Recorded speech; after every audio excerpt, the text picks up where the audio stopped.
gbogbo nonsense yẹn nonsense. Ẹ bá mi sọ́nà kí ló fẹ́ fa gbogbo rubbish yẹn. Ọmọ yẹn tẹ́gbẹ́ máa ná fáwọn obìnrin níta ni. Èló ló ti ná fún mi? Èló ló ti ná fún mi tó ń pariwo? Kí ló ti ṣe fún mi? Tí mo bá bẹ̀rẹ̀ ìgbà ò ní fún mi. Mi gbọ́dọ̀ sọ̀rọ̀ mọ́. Ṣẹlẹ̀ yìí wá sọ pé baby I'm coming. Ṣẹlẹ̀ yìí wá ní pé baby fún mi ní time. Ṣé kí n má sọ fún boyfriend pé nǹkan tí mo fẹ́ lélẹ̀ ṣe fún mi. Ṣé nǹkan tí mo fẹ́ fún mi. Jọ ṣé nǹkan tí mo request fún yẹn ṣó ti pọ̀ jù ni. Pé mo sọ fún boyfriend pé ṣẹlẹ̀ yìí fún mi ṣó ti pọ̀ jù ni. Torí Ọlọ́run, Hold on. Baby, hold on. Wait, ó ṣáà rí gbogbo nǹkan tí mo ti ṣe fún ẹ. At least ẹ kò lè appreciate nǹkan tí mo ti ṣe. Appreciate what? Ó gbalẹ̀ fún mi nínú VGC. Yes. Ó gbalẹ̀ fún ọ̀rọ̀ mọ́tò fún mi. So of what? Ó dẹ̀ fún mi 60 million. Ibi tẹ́gbẹ́ ti náwó tó jù bẹ́ẹ̀ lọ fọ́bìnrin. Ó wá fún ma bá mi sọ trash. Kí ló máa ń disturb ẹ̀ náà? Kí ló máa ń disturb ẹ̀? Láyé ẹ̀, I repeat, nígbèsí ayé ẹ̀, tí bá ti sọ pé nǹkan tí mo fẹ́ lélẹ́yìn, má ever change òun sí mi mọ́. Ó wá pariwo káàkiri, ó sọ pé ó ṣe kọ́ fún mi, ó ṣe kókó bá sásù fún mi. Ṣé kò tí tó pé kì í ṣe kíní kan? Don't tell me nonsense. Gbogbo ọ̀dọ́ ò sọ pípọ̀ kò ń blab nílé ti tèmi, pípọ̀ òun blab. Kí ló ti ṣe fún mi? Kí ló ti ṣe fún mi? Mo ń bí ẹ́. Kí ló ti ṣe fún mi? Nǹkan mélòó ló ti ṣe fún mi? Mo ń bí ẹ́. Ẹ tẹ̀ máa wo bọ̀bọ̀ yìí ṣá. Má ever fọwọ́ kàn mí mọ́. Don't you ever touch me again. Tó bá try nonsense pẹ̀lú mi, I will do the worst. Park the car. Never in your life you try that nonsense with me again. Don't you bá mi dán wẹ̀wò, wà á dán tán ni. I repeat, wà á dán tán ni. You selfless human being.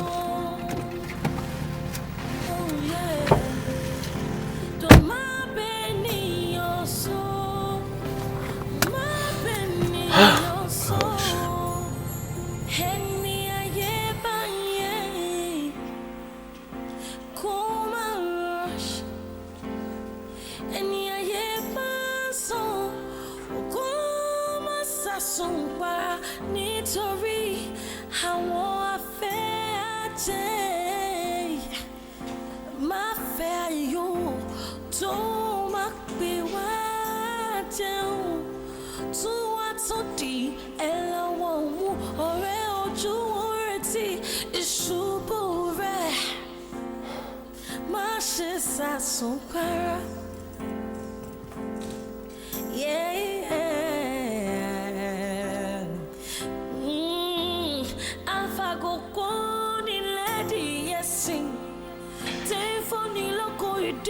Pero wonder, pretty, yeah.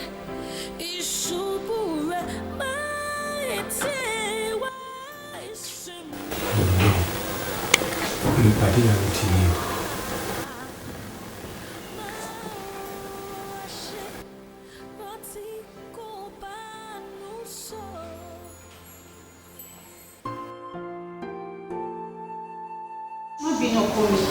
Ṣeré ó mọ̀ pé mi kí n ṣe bẹ́ẹ̀ ìpele ìbọn náà yìí kú sí mood.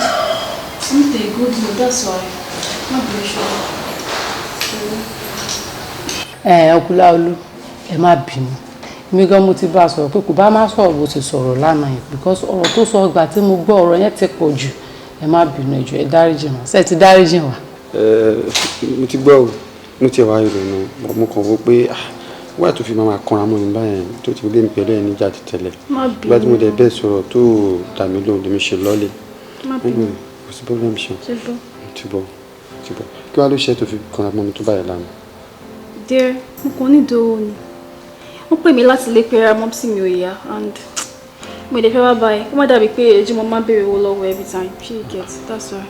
Mo complain náà sí mo complain. Àfẹ́sọ́nà mi sá ló jẹ́. So, mi náà yẹ kí n máa ṣe nǹkan tó bá need náà. So, mo complain fún. Mo máa kó complain, but mi ò kàn like bẹ́ẹ̀ ni. Ti gbọ́, bẹ́ẹ̀ ló lóhun tó wá need.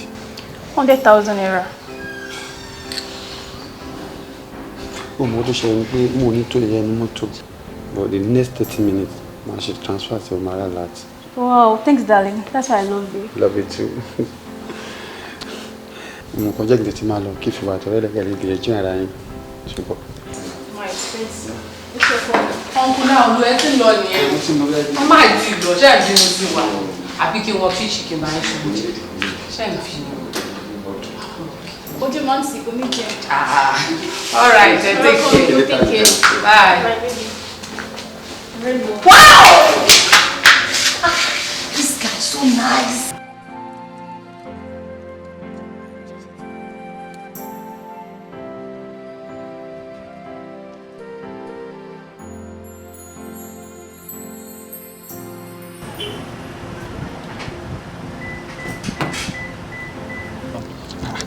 Tẹ̀gbọ́n síbí ni Friday. Kí ló dé tí mo kó gbé àwọn méjèèjì jáde mọ̀ níbi kankan tí mò ń lọ náà bí ó dẹ̀ kúkú lọ gbé wọn ṣáyé. So ọ̀rẹ́ gan á lè mọ̀ pé mo wà kẹrin. Ṣé kí lọ bá wọn ṣáde kí n gbé wọn jáde. Ọ̀rẹ́ mi, Láolú yẹn ó nice gan.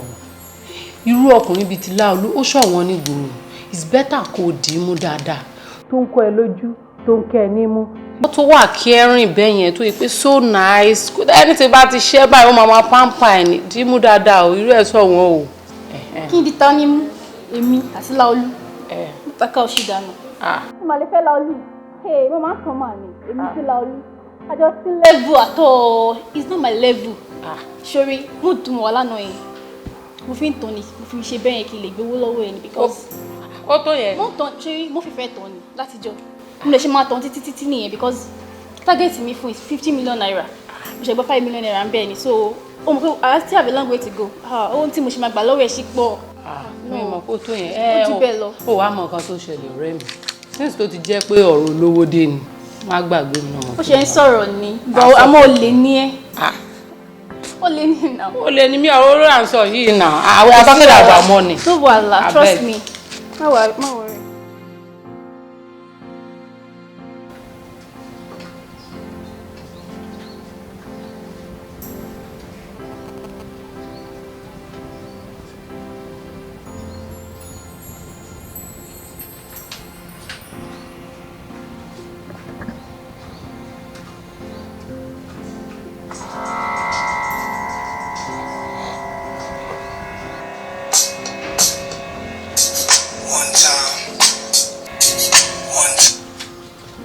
Hello? Which MP para Joe? Yeah, okay, para. All right.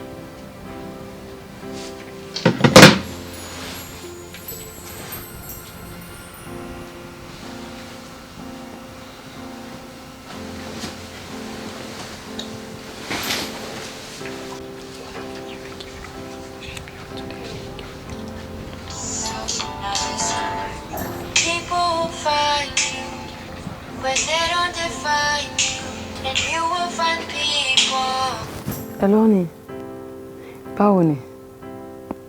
Mo ń pray ni. Okay. I love you too. I'll call you back. Maybe a brother. Okay then. All right then.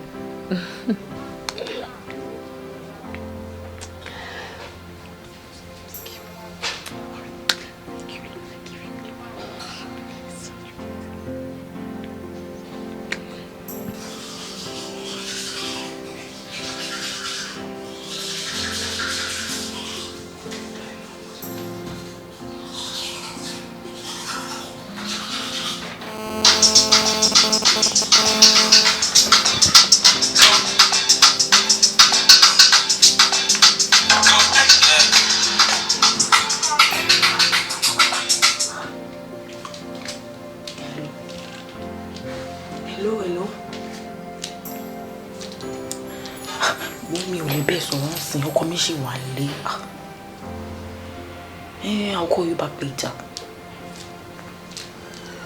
I'll call you back later now. All right. Bye.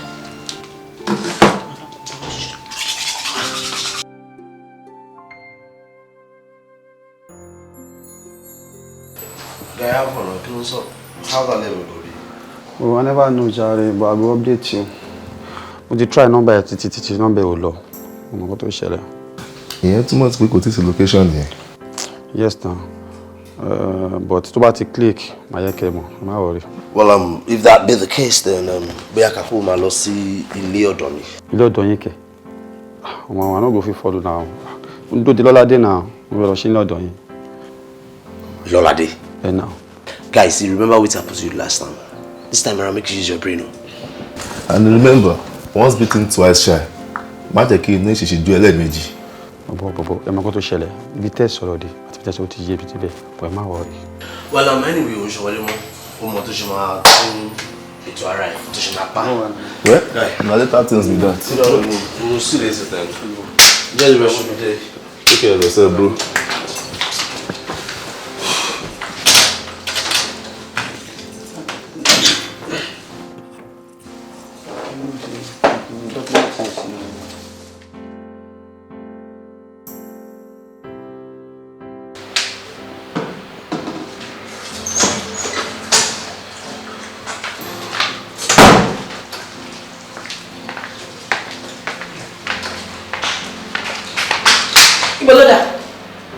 Yeah? Where are you going? You started. You're not going anywhere. Okay, go back inside. Don't even go there. Joe, you're not going anywhere. Only ride on Shino. Go back inside. Go better. Go back inside. Inside. She only know.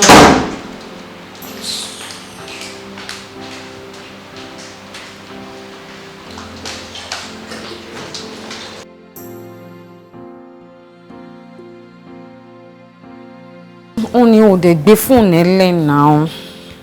Oh yeah, take a picture. So that our girls in. Mama mo pé mo take over.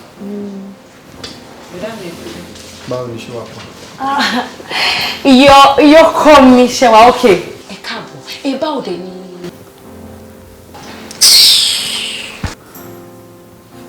Baby.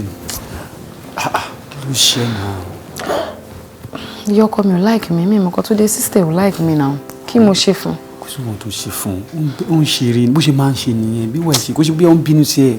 Ó like ẹ o. Ó like me. No, she doesn't like me. Look at the way mo kí n sìn kò tẹ̀ dá mi ló ń kọ̀ wò mí bí pọ́nlọ̀ kan ló ṣẹ̀ dá mi. Kí ni mo ṣe fún now? Mi ṣe anything fún. Kò ṣe pé bí a kò ó like ẹ gan. Wo ó fẹ́ gbọ́. Bóyá picture ta dejo ya ni. Mi na ti ya mi ya jọ mama bínú. Abo ti níyàwó mi tó fẹ́ fún ẹ. So possible. Try not to understand what you must suffer. Ṣé bó ṣe wà yẹn ó like ẹ gan.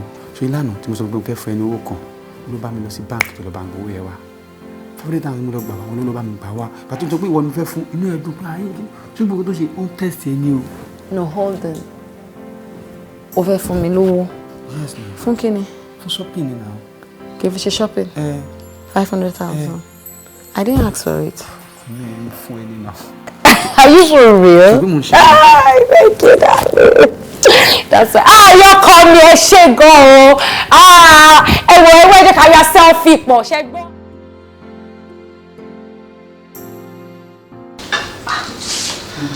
500,000 naira. Just for shopping. Yes. Oh my goodness. Ọ̀rẹ́ mi, dimu dáadáa o. Ó tún sọ. Kò rí ìyẹn because Thursday tí mo wait for one year, 100,000 naira máa lò fún mi. Láì gbé, láì fà, láì ṣe anything.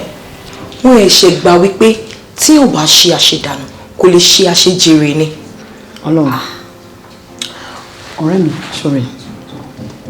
Ìgbà tí Tòkunbọ̀ fi mí sílẹ̀, mo fi pé ilé ayé mi ti bàjẹ́. Mo fi pé gbogbo ẹ̀ ti tán fún mi. Àṣẹ wípé Ọlọ́run tó wà lókè. Ọlọ́run tó wà yìí, Ọlọ́run òkè ṣọ́ba àkà. Àṣẹ Ọlọ́run tẹ́ ní rọ́ọ̀gì fún mi ni.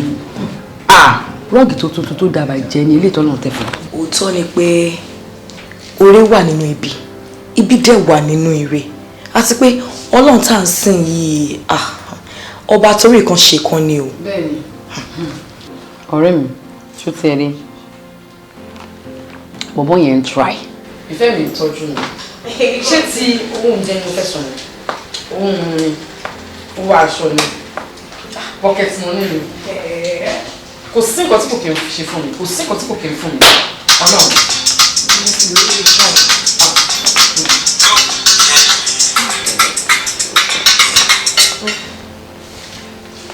Hello? Báwo ni 100%? Yeah, mo wà all right. Ṣé o náà wà okay?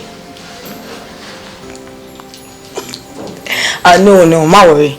Má pè padà later. Okay, dear. Yeah. Bye. Ṣé kò sí? Àwọn tún ní 100% yìí. ṣé gbogbo ọ̀rẹ́ mi ló mọ̀ ni? Ṣé gbogbo ọ̀rẹ́ mi lè mọ̀ ni ọ̀rẹ́ mi ni náà? Dúró.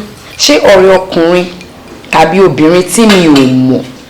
Ṣé fẹ́ máa lọ mi ní fún ni mi ṣáà láìpẹ́ yìí máa ṣe. Mo ní mo lọ́rẹ̀ẹ́. It was just a friend, that's all. I am asking you, is it a male friend or female friend? Ọ̀rẹ́ kóríṣiríṣi ọ̀rẹ́ ọkùnrin ọ̀rẹ́ obìnrin náà. Mo fẹ́ gbọ́.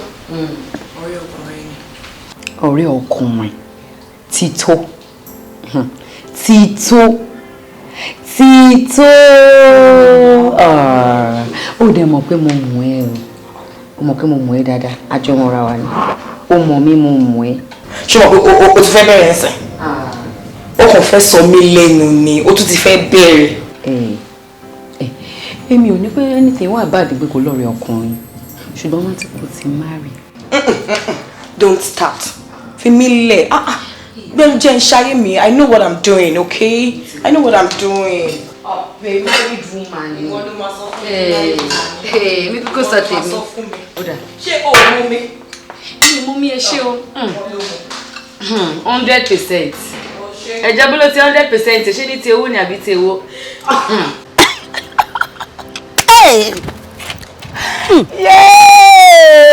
Mo fọ́ o. Bàjẹ́. Ṣó ti rí? O lè believe pé Ọlálé ló tún máa get bàtà yìí fún. Ta ló tún wá fẹ́ fún tẹ́lẹ̀? O wò dáadáa o. Ó tún ní bag o. Ó tún ní bag.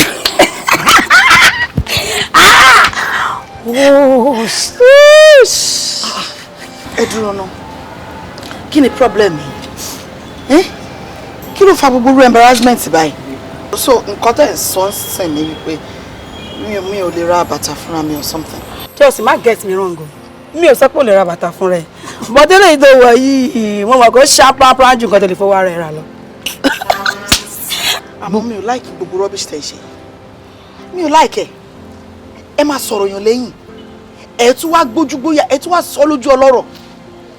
I mean, mi ò kí àtẹ bá sọ̀rọ̀ mi lẹ́yìn. Bọ̀ kẹ́ wá face mi kẹ́ tún máa sọ̀rọ̀ sí mi yẹn. Ìyẹn ni mi ò ní take látọ̀dọ̀ yín o. Kẹ́ jẹ́ kó rí pé o, tẹ́ bá ṣerú ẹ̀ fún mi jọ mi, nǹkan tó jí bá rí, ẹ máa fara mọ́ ni o. Má bínú. Ọ̀rọ̀ yìí dùn, ó dùn. Ìwọ gan alábòsí ni ẹ. Àjọ ni ní kò gbẹ́nu òṣìṣọ́.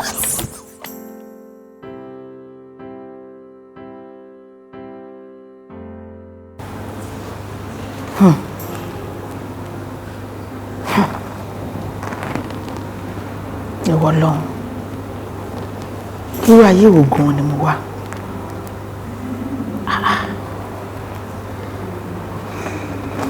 Ọ̀rọ̀ táwọn pípọ̀ ìsọ sí mi kàn lè máa dùn mí lásán. Wọ́n tá bá ní ká wo dáadáa. Òótọ́ ọ̀rọ̀ ló bá mi sọ.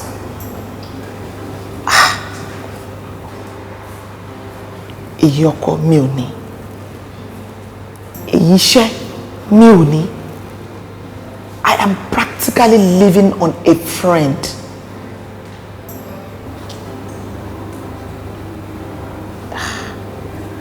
Ti ẹ̀gbọ́n náà. Tí kọ́kọ́ bá ti ṣe lọ́ládé lé mi tó kú dànù. Mo ti fẹ́ bẹ̀rẹ̀ ayé mi. Ẹ̀sìn mi á wá yọ.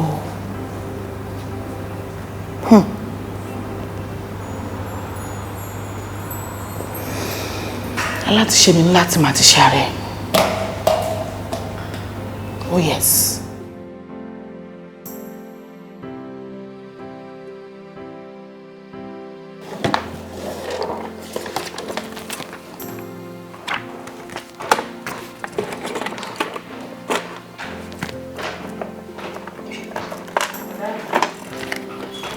Mo padà sí school lọ́la o. Kò sí problem, wàá dán láyọ̀ tàlàfíà. Just like that. Kí ló tún kù? Kí ló tún fẹ́? Kí nǹkan máa lọ bẹ́ẹ̀ yẹn ṣá. Pocket money ńkọ́. Pocket money?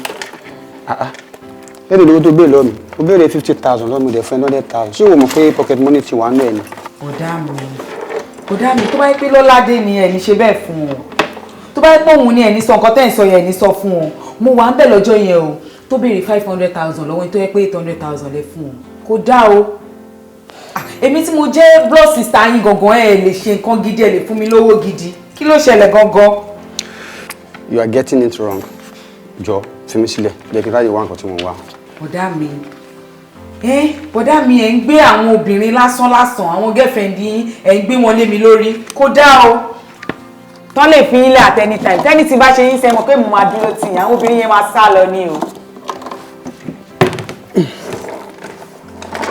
Bọ̀dá mi.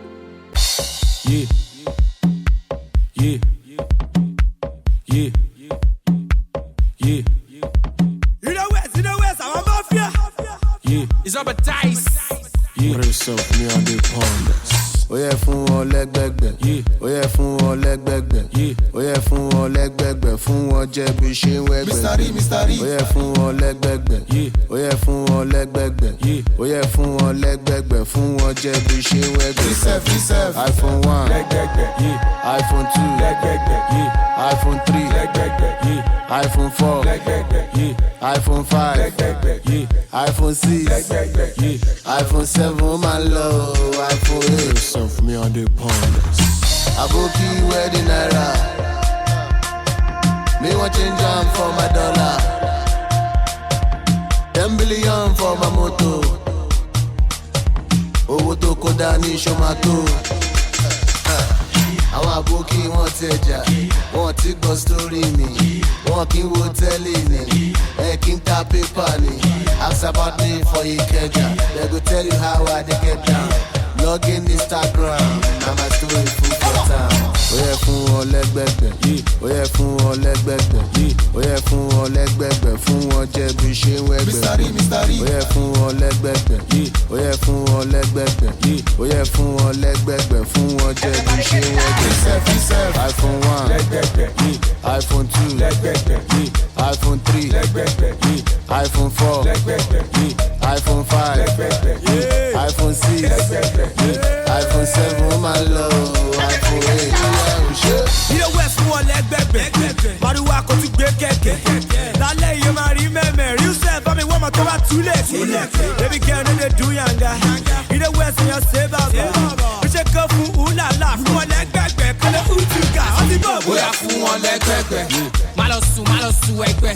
Ọmọ mi àná lè rẹpẹtẹ, ṣáyé wá ń bí báyìí, ó wá rẹpẹtẹ, yé. Owó jápa nínú bank account, all the fine girls wanna come around you. Aboki, where my naira? Lálẹ́ yìí mo fẹ́ jẹ́ ṣẹ́ my naira rà. Aboki, where the naira? Me want change am for my dollar. 10 billion for my moto. Owó tó kó dání ṣó máa tó. Àwọn àbókí wọn tẹjà, wọn ti gbọ́ story ni, wọn kì í wo tẹ́lẹ̀ ni, kí n ka paper ni. Ask about me for Ikeja, they go tell you how I dey get down. Log in Instagram, now my story full for town. Oh yeah, fún wọn lẹ́gbẹ̀gbẹ̀. Oh yeah, fún wọn lẹ́gbẹ̀gbẹ̀. Oh yeah, fún wọn lẹ́gbẹ̀gbẹ̀. Fún wọn jẹ́ bí ṣe ń wẹ́gbẹ̀gbẹ̀. Oh yeah, fún wọn lẹ́gbẹ̀gbẹ̀. Oh yeah, fún wọn lẹ́gbẹ̀gbẹ̀. Oh yeah, fún wọn lẹ́gbẹ̀gbẹ̀. Fún wọn jẹ́ bí ṣe ń wẹ́gbẹ̀gbẹ̀. iPhone 1, iPhone 2, iPhone 3, iPhone 4, iPhone 5, iPhone 6, iPhone 7, my love, iPhone 8. Somebody bobo, wado bí robo, ìjó lẹ́gbẹ̀gbẹ̀ ní mò ń jó wà láì mi ò tí ní ṣoko. Chaka chaka chaka. Call me Mr. Real. Real stuff me on the morning. It's B-Mine on the mix. Kevin Troops.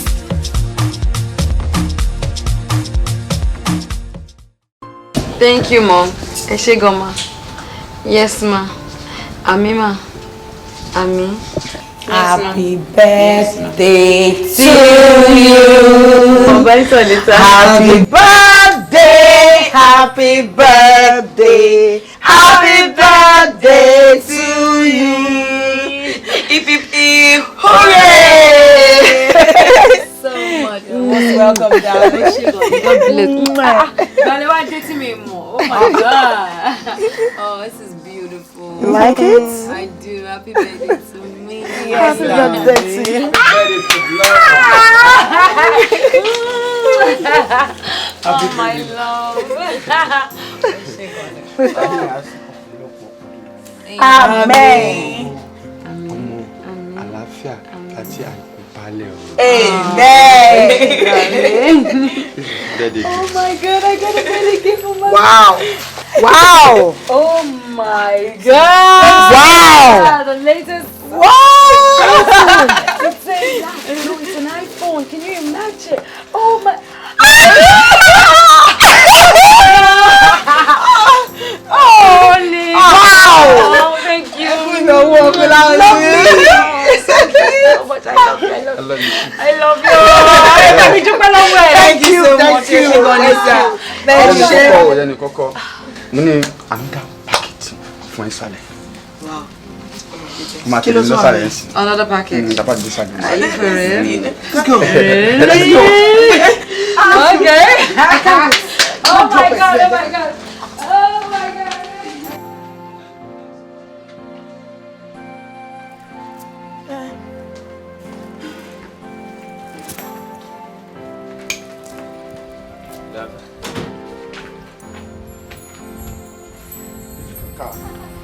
As a birthday gift. You don't mean it.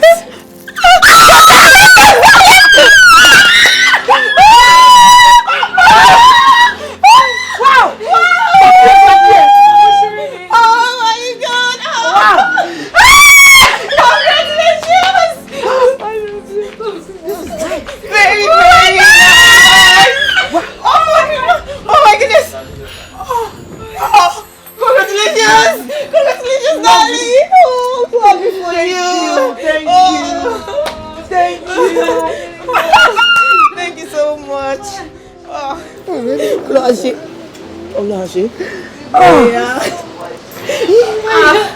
man, we need to ride this car. Yes, I can't wait. We need to cruise. Oh yeah, you have to change now. Yes. Okay, change. Yes.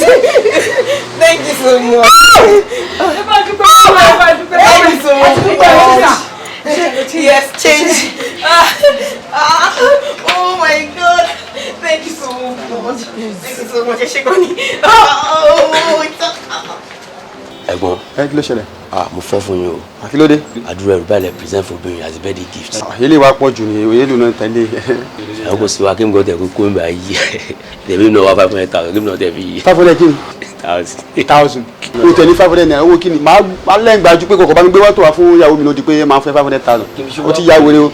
Wọ́n jẹ́ bí customer bó jẹ́ bí kí ni máa fún 500,000. Ọ̀gá kó get out kó kó mi báyìí jọ. Mo mú ilé ìṣá. Báyìí kí n kọ́ra mẹ́. Ètò báwo ló ṣe ń ṣe báyìí? Ìwọ tó yẹ kó máa bẹ̀bẹ̀, o tún ṣàgídí. Ẹ má bínú, ṣẹ́gbọ́n. Ẹ má bínú sá, ẹ má bínú. Ó ṣe máa ń ṣe lórí ẹ̀. Ẹ má bínú sá. Ètò èmi náà dẹ̀ máa ń bá a sọ o. Ẹni tí ò ní gbọ́ nǹkan tó ń sọ, tí inú ẹ̀ ló máa ṣe bó ṣe wà ẹ̀. Tí ó bá ṣe torí tiẹ̀ ni I won't allow her to attend the party. Ẹ ṣé gan sá, Ọlọ́run á pín in náà ni. Ẹ ṣé gan sá. Enjoy the party. Thank you so much, sir. Ẹ ṣé sá.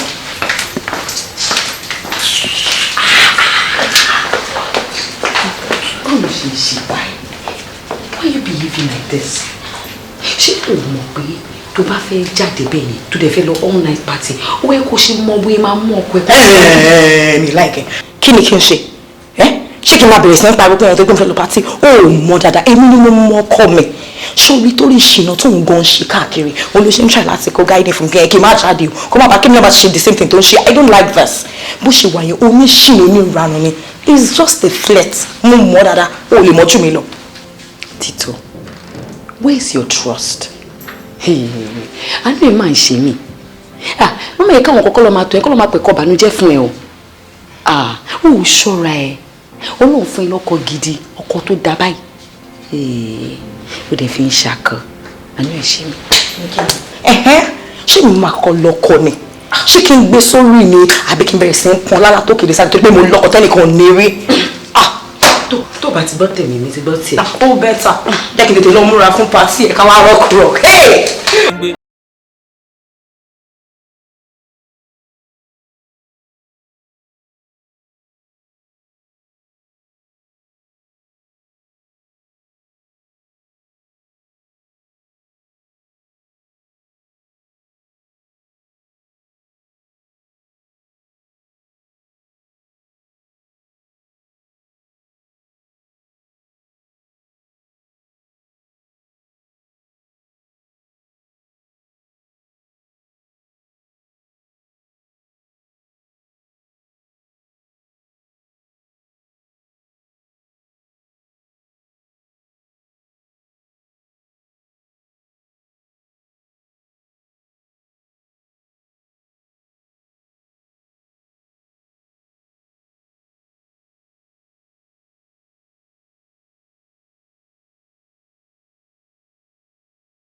Báwo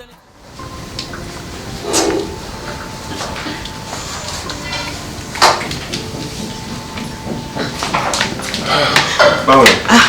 Mo wà okay dear. Báwo ni dear? Oh well, so far so good. So okay. Mo wà alright. Baby. Yeah. Actually, ó ní ọ̀rọ̀ kan tí mo fẹ́ bẹ̀ sọ.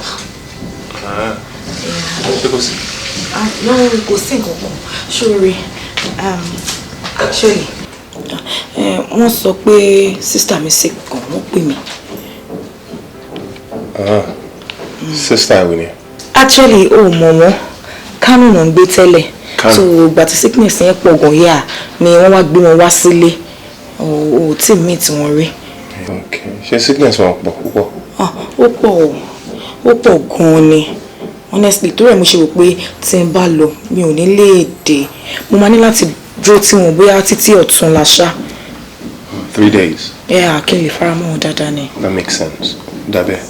Àbí ṣé wàá pé wọn kí n bá wọn sọ kí n kí wọn kó wá dàbí pé ọkọ ẹ̀ ò tẹ̀ kẹ́? No, o need láti bá wọn sọ̀rọ̀. Ṣé sister mi wọ́n burú gan. In fact, wọ́n máa ń bínú gan. Wọ́n lè sọ pé àwọn sick ń sìn, àwọn ọmọ bóyá wá ayé ni àbí kíní kan ló ṣe àwọn. Mo ti bẹ̀rẹ̀ sí rojú àwọn kiri. Mo ti ń sọ fáwọn èèyàn àyìn táwọn ò mọ̀ ríṣàn pé wọn ò tí ì rí ẹrí tòótọ́. Wọ́n máa bínú gan. Mi dẹ̀ ní like irú nǹkan bẹ́ẹ̀ yẹn. Bóyá kò kàn ní sùúrù kára wọn yá dáadáa. So wàá lè meet wọn, you know. Ọ burú gan. Wọ́n burú. Ẹ fi jọra yín nìyẹn. No problem. No problem. Allah fún àlàáfíà. Àmín. Ìgbà ló bẹ̀rẹ̀ máa jí.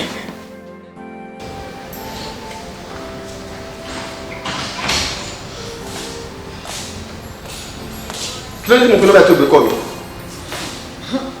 Kò wẹ́ láti gbé náà. Kò wẹ́ láti gbé náà pàtì tì mí. Kò ṣe dandan náà. Àbí ṣe dandan náà. Ìgbà tí mi béèrè owó lọ́wọ́ ẹ lọ́jọ́ kìíní àná, o ní kò sówó lọ́wọ́ ẹ, mo dẹ̀ ro owó ní pọ́ọ̀sẹ̀, o ò fi dandan fún mi náà. Ṣé o mọ̀ kọ́ tó fẹ́ fowó tó wà lọ́wọ́ mi ṣe ni? I don't care. Kọ́ tó bá wọn ẹni kò fowó tó wà lọ́wọ́ ẹ ṣe. Mi ò wà less concerned kó ló máa kó fún àwọn tó bá fẹ́ kó fún kò kàn mí. Lọ́ládé, ṣé o mọ̀ kọ́ tó ń sọ sá? O fẹ́ fi mílẹ̀ sórí ìdúró lọ ni? Jóná, ṣé nítorí ẹ̀ ló ṣe wá? Ṣé kò tó torí ẹ̀ kí n pè é ni? You're shouting. Lọ́ládé, èmi ń pariwo. Tó bá ti ṣe tán, that's the door. Lọ́ládé!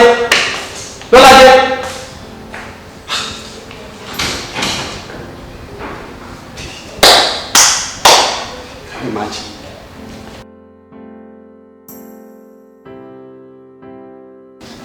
My dear, like seriously, you're too sweet. Ó ti dùn jù. Ìdí nìyẹn tí mo ṣe lè fi ẹ́ lẹ̀. Really? Yes, of course. Ọlọ́run ká ní bó ṣe jẹ́ ni. Mo bá fi ẹ́ ṣaya. And I'm 100% sure gẹ́gẹ́ bí orúkọ mi. Níbi tó bá dé yẹn, jọ ń torí Ọlọ́run má sọ̀rọ̀ lóbẹ̀ rárá. Má jẹ́ kórúkọ ẹrú ẹ̀ tàbí kórúkọ ẹ̀ ti ẹ̀gún ẹ̀. Because ìwọ fúnra rẹ mọ̀ wípé married woman ni mí. And between you and I, ó mọ̀ pé ó mẹ́nu bẹ̀jú ẹ̀ tó nílé gangan lọ. Ti tó. Irú àwọn ọ̀rọ̀ wo ló ń sọ yìí? Ẹ gbà mí torí Ọlọ́run. Ṣé mo parọ́ mọ́ ẹ ni? Ìwọ tó yẹ pé iṣẹ́ ló máa ń wọlé jáde bó ṣe wù ẹ́. Ó ń wọlé ju landlord gangan lọ. Ẹ wo bí ṣé níbi tó sọ̀rọ̀ dé yẹn jẹ́ kí n wá ṣàlàyé nǹkan kan fún ẹ. Ṣé ní landlord lòun? Ó níṣẹ́ mi tó ń ṣe. Ṣé orí mi ò níṣẹ́ kankan ju pé kí n máa wọlé kí n máa jáde lọ like wọlé. Òun ká nípa yẹn gbà mí ni. Ó fẹ́ máa gbélé ni. Jọ tí wọ́n bá wá ń gbé bẹ́ẹ̀, ẹni tó nílé wọn tó jẹ́ landlord kí ni kó dé bá? Ẹ wo bí ìyàwó landlord báwo ni ọ̀la yẹn ṣe máa ṣe? Ọ̀la. Yes. Kò sáyè lọ́la. Because mo fẹ́ lọ bá àwọn tó mọ eré ṣe tó lè wọlé jáde bíi tiẹ̀ yìí náà wọn ò dẹ̀ níṣẹ́ lọ́wọ́. Ṣé nǹkan tó ń sọ ni pé mo ṣe ń wọlé tí mò ń jáde àwọn kan tó wà tó lè wọlé jù mí lọ? Ìwọ nìkan kè é. Báwo ló ṣe máa jẹ́ ìwọ nìkan? Kálí mi tí wọ́n mọ̀ ni mo ṣe fẹ́ wọlé sí i. Eré sì pọ̀ ń bí. Níbo? Sọ́rí ẹ lọ́jọ́ mi.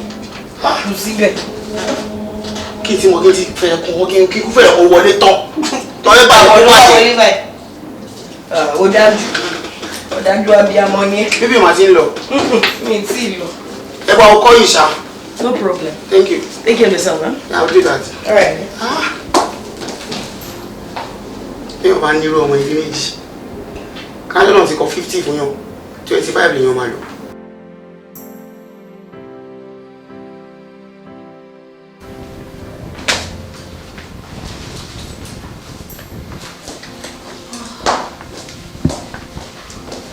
Ibo lo ti ń bọ̀? Ọ̀dọ̀ Lọ́ládé mo ti ń bọ̀. Báwo ni? Ní táìmì. Kí ló ṣe táìmì yìí? Ó wá bó ni? Mo rí. So o lè pè mí pé o máa pẹ́ dé ni? O tún pè ní ọmọ kí n máa jẹun ni? Ṣé kí lè ṣe àpariwo lé mi lórí? No, Mr. Bankole fa gbogbo nọ́ọ̀sẹ̀sì. Ṣé kí lè ṣe àpariwo lé mi lórí? Sórí ẹ̀ pé. Orí mi pé jọ sọ fún mi torí Ọlọ́run. Àtìgbà tí mo ti ń dáná fún ẹ tó máa tutù nǹkan. Tó máa pẹ́ nínú ilé iṣẹ́. Tó máa tutù mi ò kí ń jẹ́ ni. Ṣé ò kí ń jẹ́ ni? Ṣé tútù lèmi sè fún ẹ ni? Ṣé ò kí ń ṣe oúnjẹ gbogbo náà mo sè fún ẹ ni? Ok, tí bá wá pẹ́ mi ń sọ fún mi ní pẹ́ mo wà ní ọ̀dọ̀ mo ń bọ̀ lé ni. Èmi náà wà ní traffic ni now. Má kọ̀rọ̀ lé mi lórí Mr. Man. What nonsense? Mo lọ látẹ̀ kan, wọ́n ti rẹ̀ mí gan, wọ́n tún kọ̀rọ̀ lé mi lórí. Jọ̀kọ́ rẹ̀ lé o, you don't respect yourself. Èmi. What rubbish?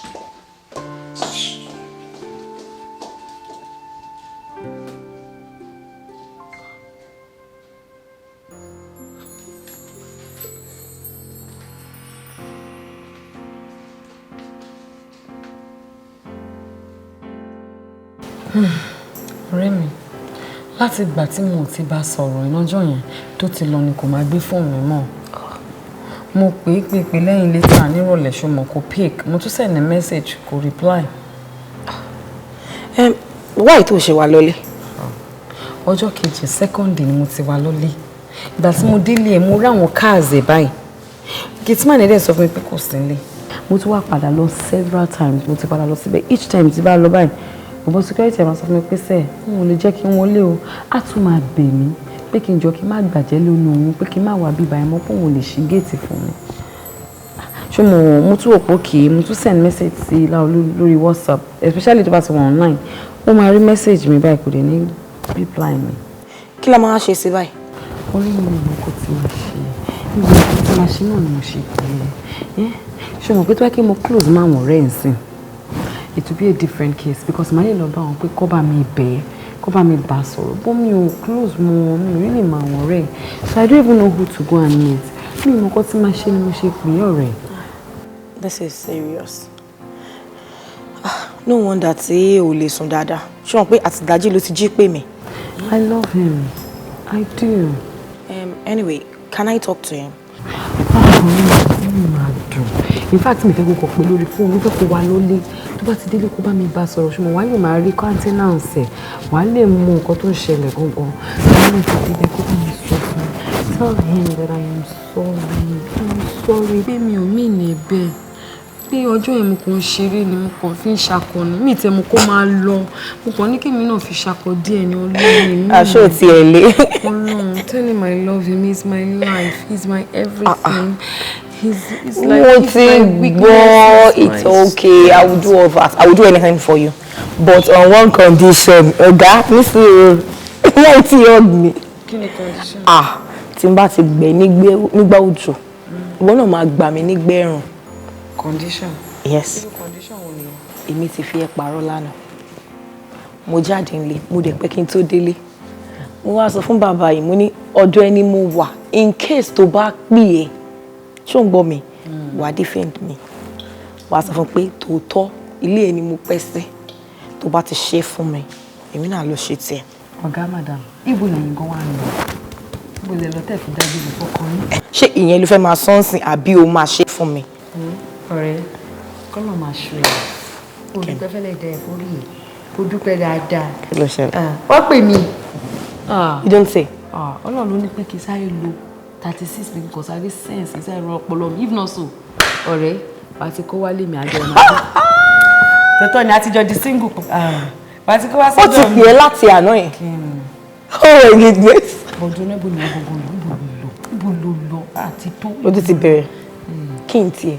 Ó jẹ́ ká wọ́n ilé tó matter sí. Tó sọ he is my love, he is my life. Ṣé ò ń jẹ́ ká wọ́n your love, your life náà? Kí ló wá ṣe lè fẹ́ máa blackmail mi sí? Mi blackmail mo kàn ń sọ fún ẹ ní. Mo jọ tó lọ́nà òun sórí ọ̀rẹ́ mi. Wá bá mi lò. Wá bá mi lò. Nísinsìnyí.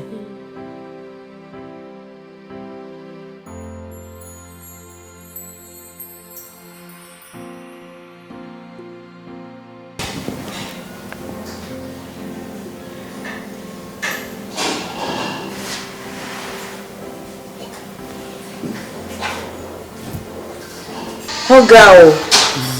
Ṣé yóò mú ọkùnrin yìí gangan ni áńgẹ́lì tí Ọlọ́run sí ẹ̀?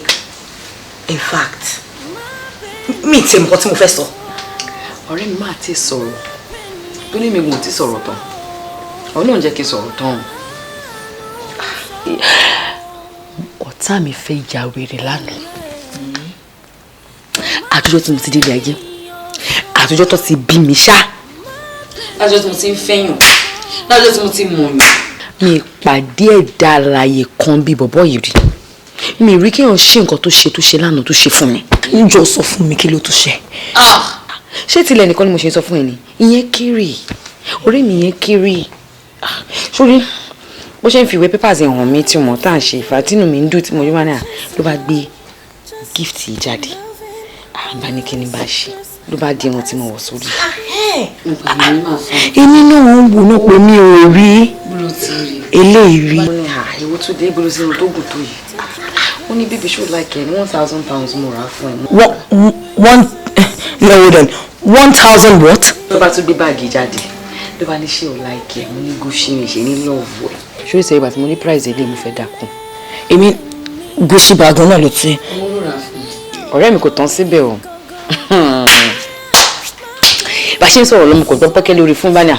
Kí ló dún lórí fóònù ẹ̀ Báníà? Mi tẹ̀ bí o ń jòwó pé bí ọkùnrin kan ló send message sí mi. Báníà mi mọ̀ pé message wọn náà kí mi ṣí message ẹ̀ kún un Báníà. Kò sí wàhálà bá ti ń dẹ̀ mọ̀ pé mi ì ṣe kankan. Bá dẹ̀ ṣí message bá rí alert. Ló bá send 2.5 sí mi. Pẹ̀lẹ́ pẹ̀lẹ́ mi pẹ̀lẹ́. Mo drink ẹ̀.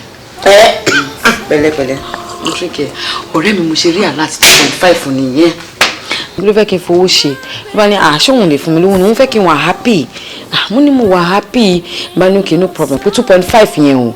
Èmi á kówó yẹn o pé màá lọ fi bẹ̀rẹ̀ ilẹ̀ tó rà fún mi. No, you don't say. Pé ilẹ̀ tó ṣe fẹ́ o ti fẹ́ bẹ̀rẹ̀ ráì. Mi ì tí láǹdì jẹ́ láǹdì ọ̀rẹ́. Ló bá ní kí lèmi mi ṣé 2.5 million lọ fi ń kọ́lé ni. Pé kí mi má wọrí o kí má wọrí tábàdí láti Dubai wọn máa fún mi 20 million naira tí máa fi bẹ̀rẹ̀ ibẹ̀ yẹn. Sorry, 20 what? Million naira ọ̀rẹ́ mi ni. 20 million naira. Ó ní abébí mo ní aṣá máa lọ Dubai ó ní pé ká lọ fún holiday ní Dubai náà. Ó lóun máa ṣe first class. Pé ṣebí mi tí wọ first class yòó ń dẹ̀ fẹ́ kí n enjoy ara mi pé àjọ máa lọ Dubai tá bá ti láti Dubai yìí o pé màá wá bẹ̀rẹ̀ site ẹ̀ pé tó bá dẹ̀ ti ṣe ìgbà díẹ̀ o a máa lọ China a máa lọ kó àwọn furniture. Ẹ tún lọ sí Dubai. Ṣé o ti rí nǹkan tí mo máa ń sọ nípa idiot tó gbé mi sínú ilé? Ṣé o mọ̀ bá tí mo ti ń bá sọ̀rọ̀ pé mo fẹ́ lọ Dubai tí ò dá mi lé? A ní kí yóò rí ọkọ̀ alálùbáyé káfí orí ẹ̀ pé. A lè jọ lọ a lè plan pẹ̀lú ọkọ ẹ̀ náà a lè jọ lọ. Ìwọ má tiẹ̀ ṣe yọnu jẹ́ kémi tiẹ̀ wo owó visa ẹ̀yẹ kan bẹ́ẹ̀ mi sanwó ticket ọ̀rẹ́ mi. Má sọ fún ma ṣe visa fún ẹ ló ní visa má wọlé má fún 500,000 ọ̀rẹ́ mi. O kò lè má bá wa wọ first class o tó mi mọ̀ etí mi rò pé first class ẹ̀ wọ́n gan dàbí 2 point something or so ọ̀gbìn ta ticket. Tún ní first class. Bọ̀ má fún 500,000 ṣùgbọ́n ọkọ ẹ̀ lè bẹ̀ fowó kun náà. A fi kun. Ọ̀rẹ́ mi bá mi dúpẹ́. Ọlọ́run ṣe nǹkan ní. Torí ẹ bá kàn rẹ mi ọkọ mi lọ́wọ́ mi yé ẹ̀ sáré gbáyàwó sí i. Àwọn ọmọ àlẹ́ mi ò sí mọ́.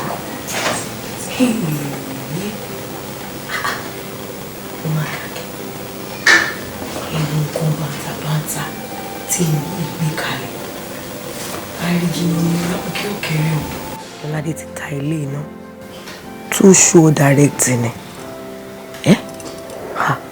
máa gbá tèmi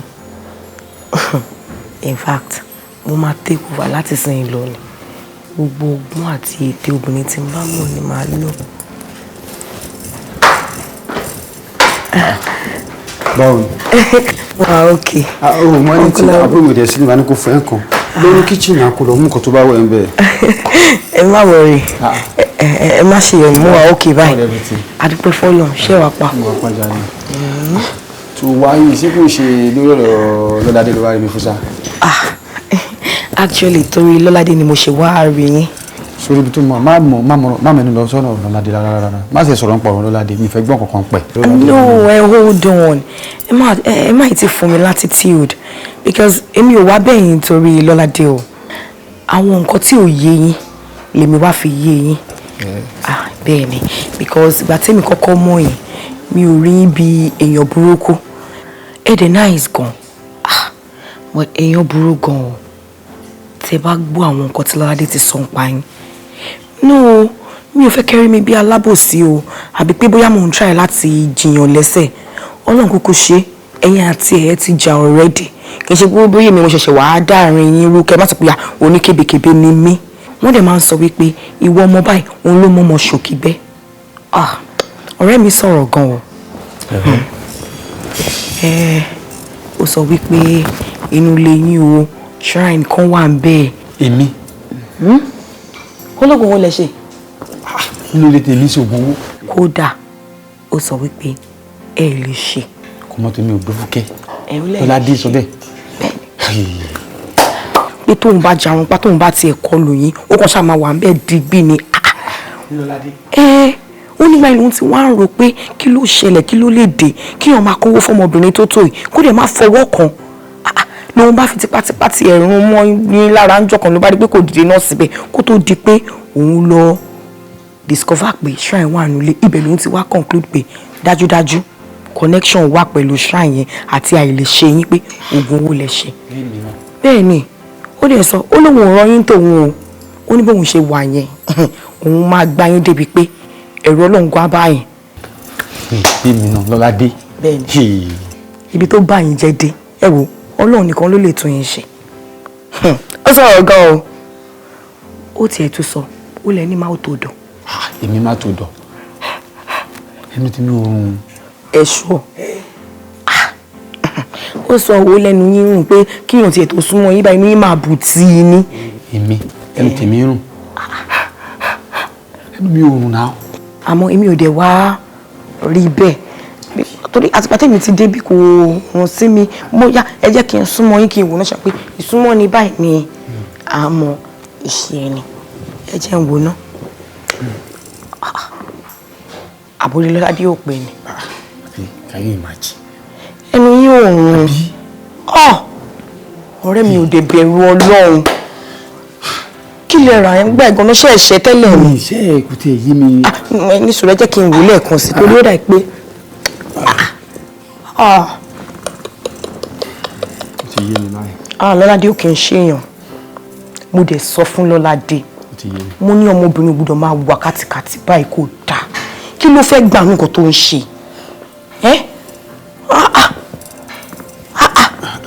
kò sí nǹkan tó ṣẹnu yẹn ẹ ní sùúrù ẹ jẹ́ ìfarabalẹ̀ wò ó. ti yé mi.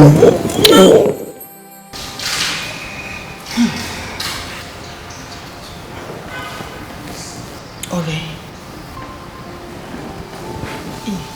gbogbo bó ṣe ń ṣe kọ́ ló máa solve problem tó wà lẹ́yìn àbí kéèmù náà tún lọ bẹ́ẹ̀ bẹ́ẹ̀ ni maybe we should just continue to beg him.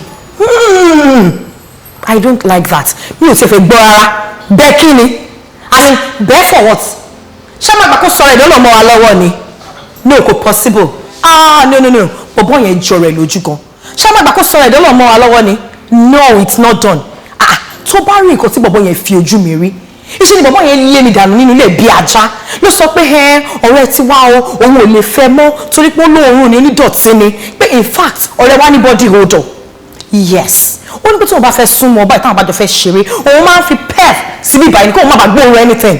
He can't say that. No more than he won't say that. Says who? Kò sí nǹkan tí ò sọ tán wo jẹ́ tí wàá burst brain ẹ̀ ṣorí ìgbà tí mo débẹ̀ iṣẹ́ ni mo bá àwọn àtobìnrin nínú ilé tọ́jọ́ ń lọ mọ́ra wọn náà ń tẹnu bọ́ra wọn lẹ́nu náà ń ṣe oríṣiríṣi ó ṣe bí pé òun ò rí mi bọ̀ èmi mọ̀ pé ó rí mi yes ó mọ̀ ṣe bẹ́ẹ̀ ni ó fẹ́ kí n fi ojú ara mi rí pé òun ò rán ẹ. This is serious. Hey, kí la máa ṣe sí báyìí? Kò sí nǹkan kan ẹ má wọlé dára yín láàmú kò sí nǹkan tá a lè ṣe sí ọ̀rẹ́ because that guy is so useless as a matter of fact ó sọ wípé tí ọ̀rẹ́ wa bá déwájú òun báyìí pé ọlọ́pàá lòun máa fi gbé yeah ó sọ pé o lè ní wípé torí owó òun ló ṣe fẹ́ òun. Lálẹ́ ló sọ mi dúró mo ṣe fẹ́ òun kò lè sọ because normally gan mi ò kí n béèrè owó lọ́wọ́ ẹ̀ kó tó fún mi lọ́wọ́ ó máa kó òun yẹn fún mi ni ó dẹ̀ mọ̀ pé torí owó kọ́ ni mo ṣe fẹ́ òun he knows I love him ó dẹ̀ mọ̀ pé mi ò lè fẹ́ òun torí owó it's not possible no sórí gbogbo ilẹ̀ tó fún mi gbogbo everything tó ti rà fún mi, mo lè return it. I don't need his money. I love him. I need him. Òun ni mo fẹ́ kò kì í ṣowó ẹ̀. Olè jàre láàmú. Gbogbo I don't take it because of his money. It's because I love him. Kò rán ẹ láwọn yóò fẹ́ gbọ́ anything. Yeah, ó ní gbogbo nǹkan tóun ti kó fún ẹ pátápátá wípé kó o máa lọ kó o lọ jẹ. In fact, ó sọ wípé ọ̀rẹ́ wa máa ń ṣe bí ẹni tó ní àgànà, pé ó máa ń ṣe bí ẹni tó ní skánskán.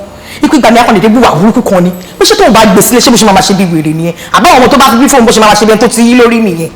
Níyàn rẹ ti wá. It's over between you guys. It can never be over. It can never be over. Kí la máa ṣe sọ̀rọ̀ tó wà ní? It can never be over because I love him. Ẹ̀kọ́ ni mo bínú sí rí náà. Ọ̀rọ̀ club ò ṣe club ni mo rí ní club inú àjọ wa club ó dẹ̀ ń bá girl kan jó ó dẹ̀ wá jealous. Is it a crime to be jealous? No. It's not a crime now. Ó ń ṣẹlẹ̀ ní relationship now. Ṣé òun bá rí ìpínlẹ̀ ọkùnrin iṣẹ́ kò ní wà jealous ni? And that was it. Mi ìbínú sí rí mi ìbẹ̀jẹ̀ lójú mi kò ní ṣàkàrẹ́ mi. Nítorí pé ó parọ́ fún mi. Tó bá gbọ́ sọ fún mi pé owó wà lọ́wọ́ mi bò mo ní ìdẹ̀ mo fẹ́ lu mí ní bínú sí. Bọ́lá wọn pé owó wà lọ́wọ́ ìdẹ̀ pàwọ́ fún mi pé kò sówó lọ́wọ́ ẹ̀.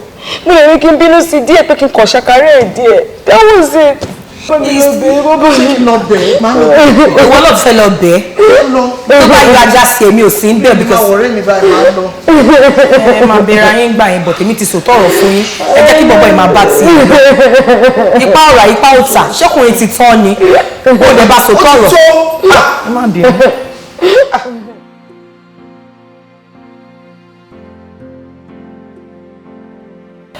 Guy, tí bá sọ wípé ọ̀rọ̀ ẹ̀ ó yé mi, irọ́ ni mo pa. Because mo ti dá jókòó, mo ti ru ọ̀rọ̀ ẹ̀ sọ́tún, mo dàrú sósì. Ṣé ọ̀rọ̀ ẹ̀ ni wá ṣá? Because that still there lately kò tálí pípọ̀ rẹ̀ ni wá. Ewu ni ká máa báyọ̀ rìn ká má lè báyọ̀ sóòtọ́ ọ̀rọ̀. So now tell me, what is the goodness in a friendship tó jẹ́ pé a lè bára sòótọ́ ọ̀rọ̀? I don't know, bóyá torí pé òdẹ̀ lówó jù wá lọ ni o máa ń feel wípé ẹnu wa ń rùn àbí nílàkàyè láti bá ẹ sọ̀rọ̀. And ayé rí bẹ́ẹ̀ yẹn o. Yes. First and foremost, bá ẹ sọ̀rọ̀ lọ́ládé àbábẹ́ sọ. We spoke to you severally lórí ọ̀rọ̀ ọgẹ́ ọlọ́ládé yìí. Àmọ́ kí ló ṣe? Ó fi àdá, ó fi àáké, ó fi kọ̀rì. Ṣé ọ̀rẹ́ lọ́ládé ló wá tún wá kàn báyìí tó yẹ kó máa fẹ́? I mean, where is your dignity as a man? Where is your common sense? Tell me. Pé mi tán ẹ. Nǹkan tó ń ṣe yìí ò mọ̀ pọ̀lọ́ wa o. Because as we dey, we don dey street, no be today. Tell am. And this thing wey you dey do, we don do am. Kò ṣeré ń bẹ. And mo ti notice kankan ní pé ó dẹ̀ pé owó tó ní jù wá lọ yẹn ó máa ń gùn ẹ̀ gan. Ó máa ń rò pé kò sẹ́ tó lè bẹ̀ sọ̀rọ̀. Because tó bá tẹ̀ máa ṣe kankan fún ọmọládé yẹn kò wá ṣe kó wà lọ fi ọ̀rẹ́ ẹ̀ dùn. Tó tó fà ìjọládé lọ, tó tó dẹ̀ kí n bí ẹ lówó. Àbí owó ní gbogbo nǹkan. Bọ̀ má gbàgbé pé tóbi tíyẹn bá ṣe obìnrin, ó láwọn ìṣẹ̀ tíyẹn máa ń ṣe bí tó yẹ pé tóbi yẹn gan bá ṣèkà fún ẹ. Bàbá gan á bí ẹ pé ìwọ gan o try. Lọ́la títà dẹ̀ ń sọ̀rọ̀ èyí tó bá máa ṣèkà fún ẹ.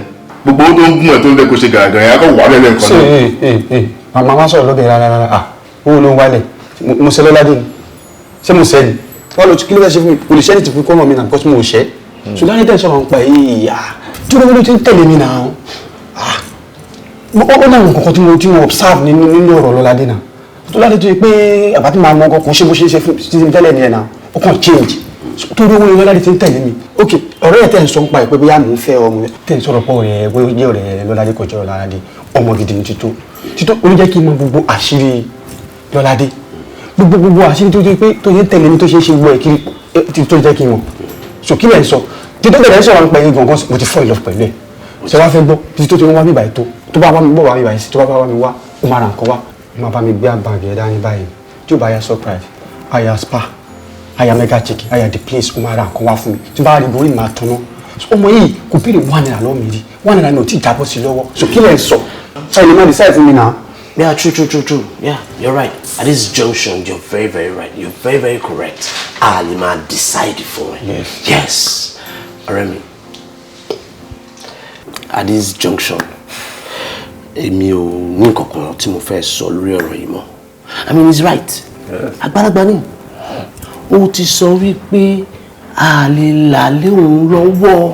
Ẹnu wa nǹkan kí nǹkan whatever, keep your opinion. Laolu is not interested. You understand? So gbàgbé ẹ̀ èmi ò ní nǹkankan sọ lórí ọ̀rọ̀ yìí mọ́. I'm done. Èmi ò ní kan sọ ju pé ká máa lọ lé lọ. At least o ti fall in love. Olówó o ti fall in love òun lẹ̀ òun ti fall in love. Ọ̀rẹ́ Lọ́ládé ex-girlfriend ẹ̀ kò dẹ̀ sí nǹkankan tó wrong in bẹ́ẹ̀. It's alright, no problem. Ọ̀rẹ́ wa tó lówó ó jẹ́ ká mọ̀ pé ayé ò le. Tèmi náà bá dẹ̀ fẹ́ ìyàwó ẹ̀ ayé ò le. Ìyàwó ikú ló bàbá ń bẹ̀. Ikú gidi ohun tó wọ́n bá lára ṣe. We don't drink for house. Drink you dey. Tí wàá rò bẹ́ẹ̀ mọ̀ tí máa fún yín. Kí ni mo máa ń gbé fún ẹni òní lẹ́yìn náà wọ́n rí ilé mi lẹ́yìn ọ̀rẹ́ mi ọkọ ti pé ìwọ̀ àgbo sọ̀jọ̀. Ṣé àdúgbò mo drive? Kò serious. Láyé kí n kọ́ nínú wa.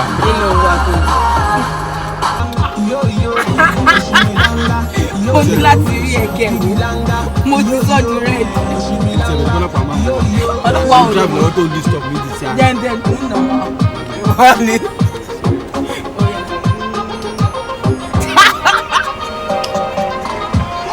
Wẹ̀nu. Sọ góòlù bẹ́ẹ̀ tí tọ́lọ́pàá bá lọ mú wa lé ní. Máa wọ̀ ní tí mo ń sọ fún ẹ ibẹ̀ ní wà lọ fún ẹ fẹ́ǹsì ilẹ̀ ẹ̀ka débẹ̀ ibẹ̀ ẹni in case àti dágbáná pẹ̀lú ọ̀gbọ́n kan tó lọ́bọ́ tó kọ àfihàn client ẹ ọ̀dẹ̀ ní client ẹ tó ń gbé nìyẹn pẹ̀lú Bravo J Mr. Alẹ́gbẹ̀ẹ́gbẹ̀ ṣe jẹ́ kí lọ fi sáàtì kan tó kù kàn wọ́n bẹ́ẹ̀.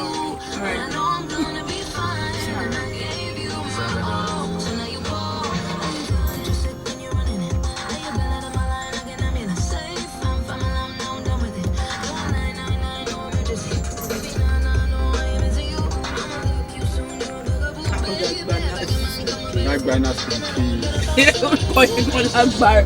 Lágbára náà. Stop now, why are you running like that? Stop now.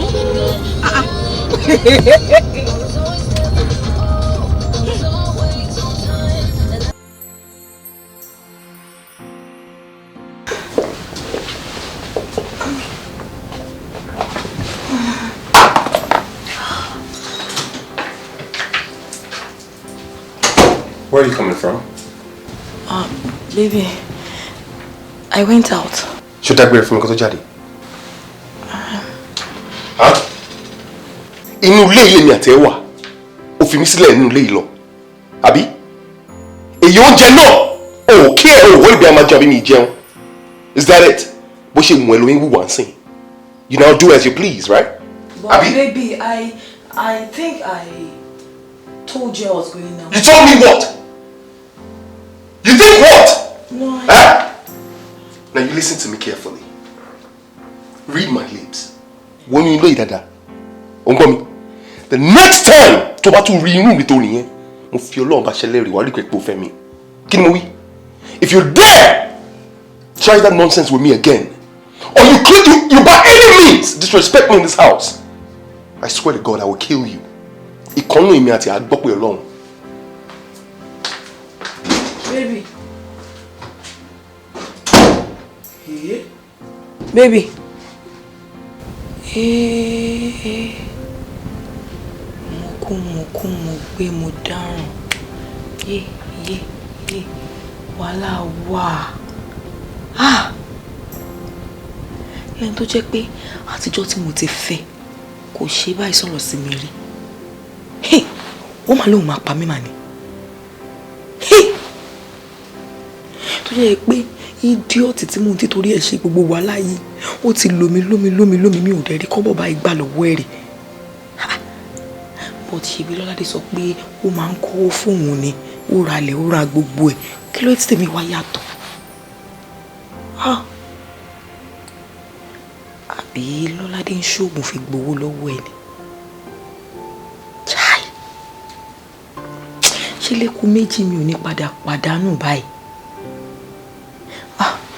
àfi kí n yà tètè gba nǹkan tí máa gbà lọ́wọ́ ẹ̀ o kí n gba nǹkan tí máa gbà lọ́wọ́ Láolú kí lè tó pa mí dànù o ikú bíi ti báwo.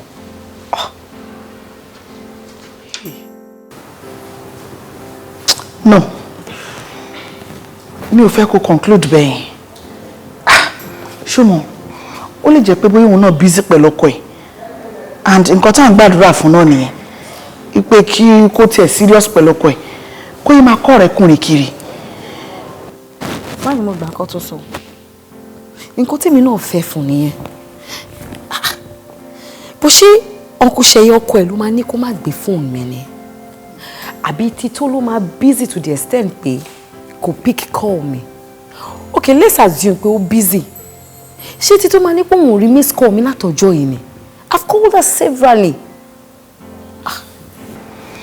ìyẹn ló wá get èmi náà confused o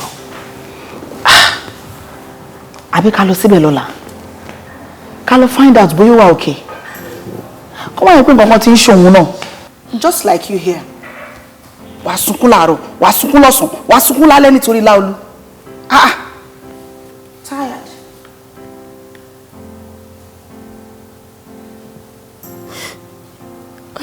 I love him. I love Láolú. He's my life, he's my everything. I love him. He's everything to me.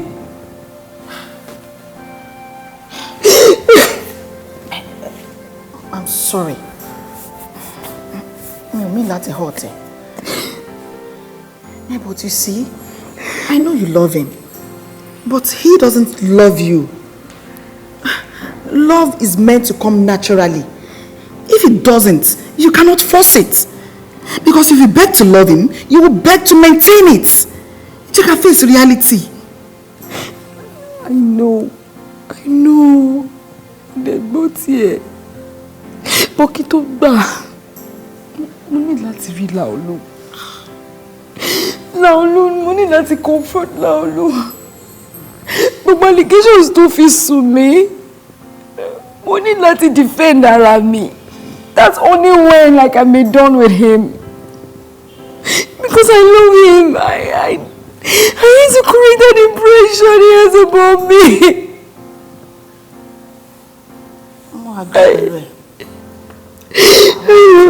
I love him. How about you, Mary? I love him.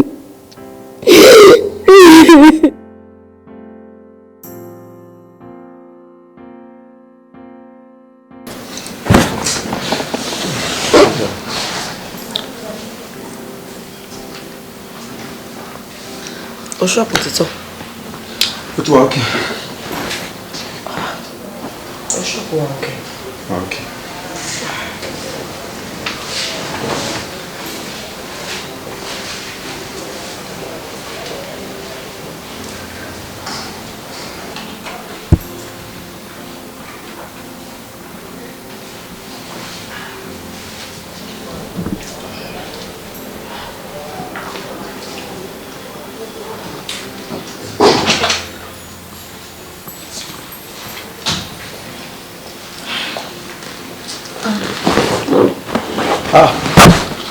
Báwo ló ṣe wọlé?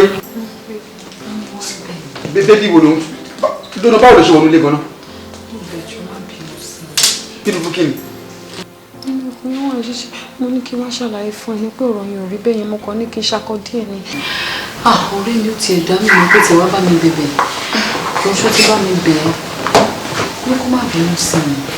Ṣé kì í ṣe pé ó ń stress ẹ? No, kò fẹ́ máa fún mi ní ẹ̀jẹ̀ kìnnì. Ṣèjọ́ wo kò tó fẹ́ rí ló ti rí ẹ̀ gọ́sí mi mọ̀ kó tó wá ṣe ní báyìí wò má wo bí a bá ti mara o bí a bá ti meet o sórí ayé ìṣòro ẹ̀ kí ni kò ṣẹlẹ̀ rí wọ́n fi ń dẹ́rù bọ̀ lọ́rọ̀ ni ìkọ́ tó ṣẹlẹ̀ yìí bó ṣe máa ń ṣẹlẹ̀ dáadáa so ìkọ́ tó bí ẹ̀rẹ̀ fẹ́ rí náà ló ti wá rí báyìí so tó bá dẹ̀ ṣe wà bọ́ síta kó kẹ́rẹ́ àti kó nílé fún mi so ìbọn kò bọ́ ta ni.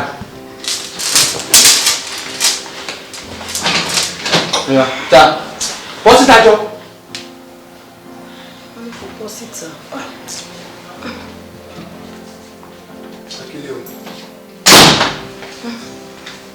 Wọ́n gún òpalẹ̀ nígbà tó wọlé lẹ́kọ̀ọ́. Ṣé ti bínú gbà? Yes.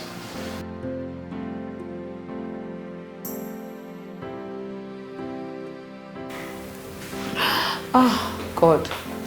Ayé mi ti bàjẹ́. Honestly. Mi mọ̀ pé tí tó lè ṣe irú nǹkan báyìí fún mi. Ah, God. So Tito àti Láìdé.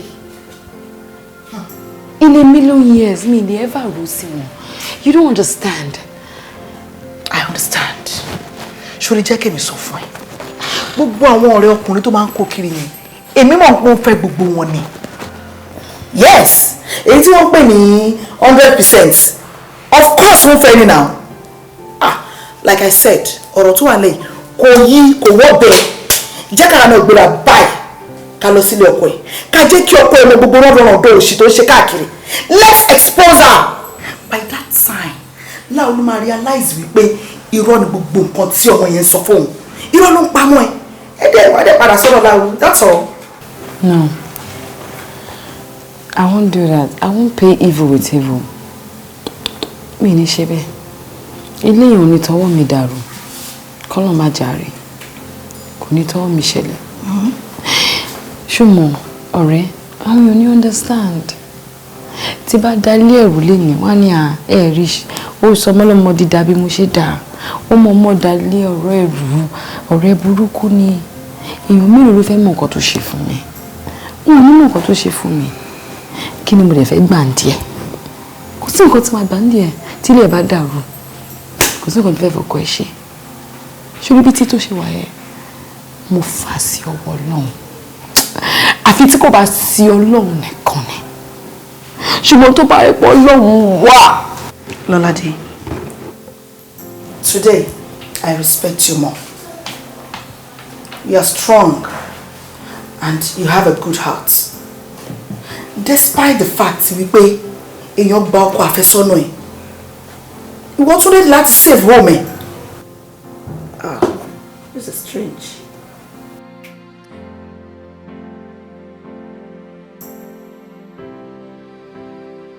I mean, look at you. Warai. Ọmọ díẹ̀ ó pa ẹja, ó dájẹ́. Ó pa ikú, ó dájẹ́. Ó wá pa àrọ̀ gidigba báyìí, ó wá ń wá ẹni tó máa assist ẹ̀. Ṣé o mọ̀ pé a wí fún ni kó tó dání àgbà jàkadì ni? Èmi àti Báyọ̀ wá kìlọ̀ fún ẹ tó lórí ọ̀rọ̀ yìí, isn't it? We spoke to you severally that leave this girl. Ibi tó fẹ́ ra wọ́n lé yìí kò ń ṣe nǹkan tó yẹ kó ra wọ́n lé nìyẹn. Ibi tó ń gbà yìí kò sọ wọ́n bẹ̀rẹ̀ rárá. Àmọ́ kí ló sọ? Ẹnu wàá rùn. Ọmọ káwọ́ lówó tó ẹ̀. So táwọn òṣèlú owó tó ẹ̀ ànílà káyè láti fi advice ẹni yẹn. Òun náà ló fẹ́nu ara ẹ̀ sọ wípé àtìgbà tó ti bẹ̀rẹ̀ sí ni máa date girl yìí.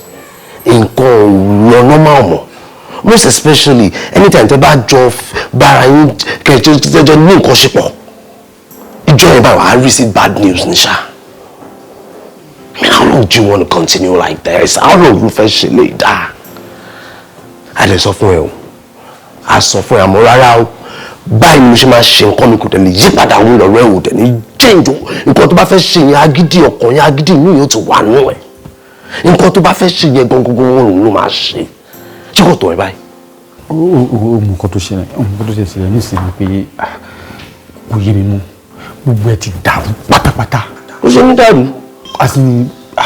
Mo ṣe lè pò tẹ ibi tó dé lára mi yẹ kí sáré sọ fún wa àti Báyọ̀ pé wọ́n sọ mọ́ pé kò sí ọ̀n tí mo ti fẹ́ gbọ́dọ̀ yìí lọ tọ́jú ẹ̀yìn méjì lọ ọ̀rẹ́ sọ mọ́ pé òkú kì í farapamọ́ tẹ́ tó máa sí sórí ibi tọ́rọ̀ èdè mi ìlú farapamọ́ fún yìí ọ̀rọ̀ yìí kí ni ó ti wò ó ìkan ti bà mí gan ìkan bà mí ọ̀rẹ́ ìkan bà mí. It's all right. Well, ọ̀rẹ́ mi, I'm going to give you my candid advice. Sori tí ọ̀rọ̀ bá dé level tí ó ń dé yìí, ọ̀nà kan péré ni mo pé yàn lè fi kóra ẹ̀yọ, tí yàn lè fi bọ̀. And that is wàá tó àwọn àgbà lọ. I mean, you could go see a cleric, maybe a pastor or afa. Sure me here. Explain gbogbo nǹkan tó ń ṣẹlẹ̀, explain ẹ̀ fún wọn. I mean, tó máa bẹ́ẹ̀ képe Ọlọ́run. I mean, things will get back to normal. But yeah, that's about the only thing we're going to do now. While sort of or pastor tí mo ṣe sọ. Ṣé you get? Ṣé ìwọ mọ̀ pé oríṣiríṣi obìnrin ló wà ń tàn sí ni? Àwọn ọmọ ṣẹpọ̀ṣẹpọ̀, àwọn ọmọ ṣẹpẹtẹ́rì, àwọn ọmọ ṣàkúṣàkù, àwọn ọmọ tó jẹ́ pé lálẹ́ ọjọ́ kan ọkùnrin bíi 10-20 lè gòrí wọn. Ṣé tító àbí kí ló pe orúkọ yìí? Ṣé ọmọdé wọn lè ti lò ó? Yes, kó jẹ́ pé àṣà àgbẹ̀lú wọn fara kó. Look, well, ọ̀rọ̀ ni mo ti sọ kalẹ̀ yìí o, tó bá ní sọ pé ẹnu wa ń rùn. Ọ̀rẹ́, sórí tata dé yìí, ẹnu yóò rìn mọ́ sí o, ẹnu yín kò rùn mọ́ o. Wo, ilé ìjì kọjá pé ẹnu rùn sígbà mi. All right, no problem then. I think that's what we'll do. O ṣáà ní àfa pastor, you just go meet them, Má worry gbogbo nǹkan tí ó ti lọ àpàdà ṣùgbọ́n fi ṣé o lọ tí ń lé?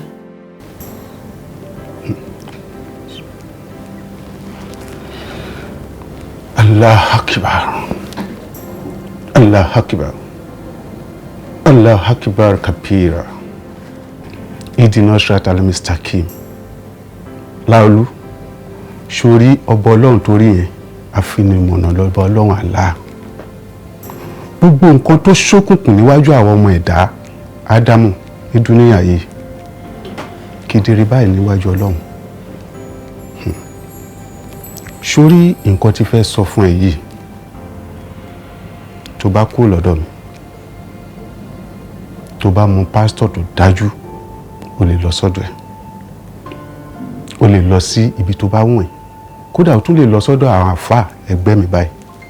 Àmọ́ nǹkan tí fẹ́ sọ fún ẹ yìí, ó dá mi lójú pé nǹkan tó máa bá lẹ́nu wọn ni. Àyàfi tí ọba máa tún wá parọ́ fún ẹ lókù.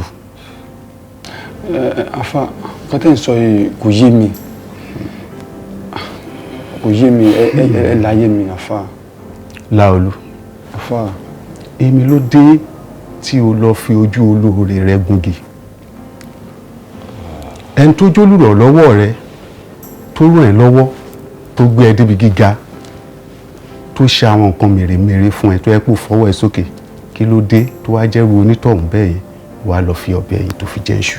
Àfà ibi tẹ́ bọ́rọ̀ dé ó ti yé mi. Ṣe ẹlẹ́gbọ́n yìí, ẹgbẹ́ má ṣe gudugudu méje ẹ̀yà mẹ́fà nú ayé mi. Ṣé rí nígbà tí mo wà lókè, ká lè jẹ, ká lè mú ọmọ bá kiri, máa ọ̀sùn kiri. Ṣé àwọn mọ́tò edu ẹ̀ tó máa fi kó edu wá síkò, mọ́tò ẹni mo bá dé ko, inú ọjà tí mo wà tí mo ti máa ń ṣe àgbàrù kiri, ibẹ̀ lẹ́gbọ́n ti rí mi tó fi mú mi lọ síbi tí mo ṣe lè dodi pé mo lọ dèyàn tó lọ ń bá wọn ṣiṣẹ́ mo fi di olówó yìí o. Ẹ̀gbọ́n àfà àmúfojú ẹ̀gbọ́n gbòógì, àmúfojú olórí mi gbòógì lóòótọ́. Ẹ̀gbọ́n yìí ni mo ṣẹ̀ nínú ọjà tó ti mú mi tó fi di pé wọ́n introduce mi sí business kan pé kí má dá wọn tẹ̀ mọ́ mi létí pé má dá mo dẹ̀ lọ́kọ̀ mo ṣèlérí fún wọn pé mi ní dá yín. Kò sí ọtí mi sọ tó mo ní mo ní dá yín. Bọ̀ ìgbà tó wòye máa dé, mo ti ọmọ kékeré bọ̀ ni o. Mo sá lọ sí Amẹ́ríkà, mo da ẹ̀gbọ́n yìí nù. Bàbá tó pè mí lórí fóònù gan, mo ń gbé kọ́ọ̀lù wọn, màmá òkè ló ń ṣe ilé ìtàn kan disturb mi pẹ̀lú fóònù, màá tún máa kọ́ọ̀tì fóònù wọn. Ìgbà tó yá mo ti block nọ́mbà tó wọ̀ lè rí mi pè mọ́. Àfà mo ti ṣẹ̀ bí a kì í pe ẹ̀gbọ́n kí bá ń bá wọn sọ̀rọ̀, wọ́n á lè tún gbọ́rọ̀ sẹ́yìn lẹ́nu. Ìjọ àfà ìsànú mi.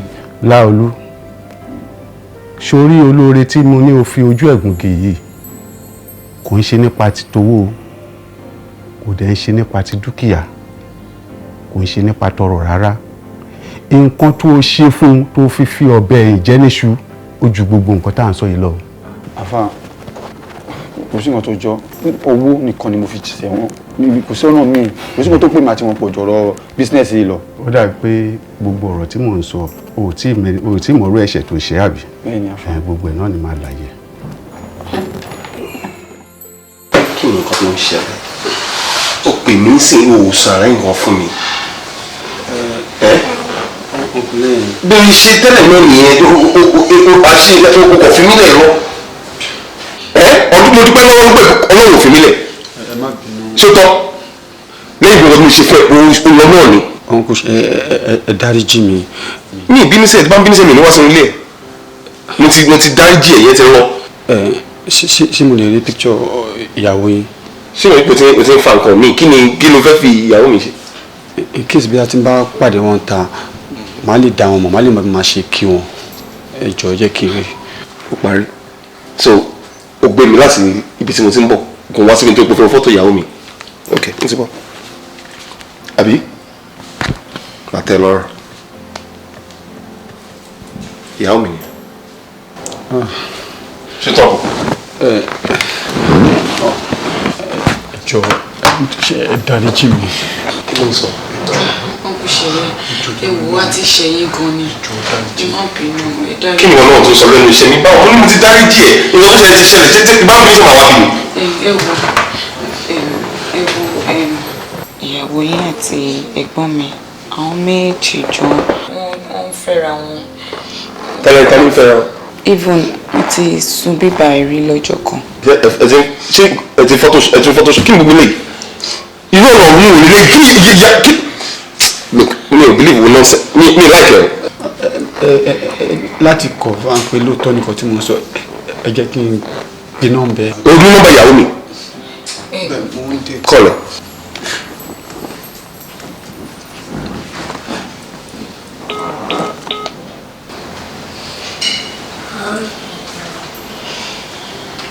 Mama.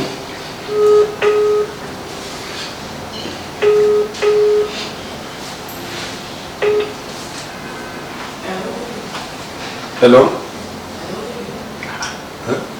Hello? Ṣé wàá pa? Okay. Báwo ni ṣé wọn náà wà ọ̀rẹ́? Mo wà pa. Níbo ló wà? Àwọn ọ̀rẹ́ mi náà. Wọ́n lé mo ti miss ẹ. Àìní kan ti miss ẹ gan-an ní in fact I can't wait today. The same here. Can you come and see me tomorrow?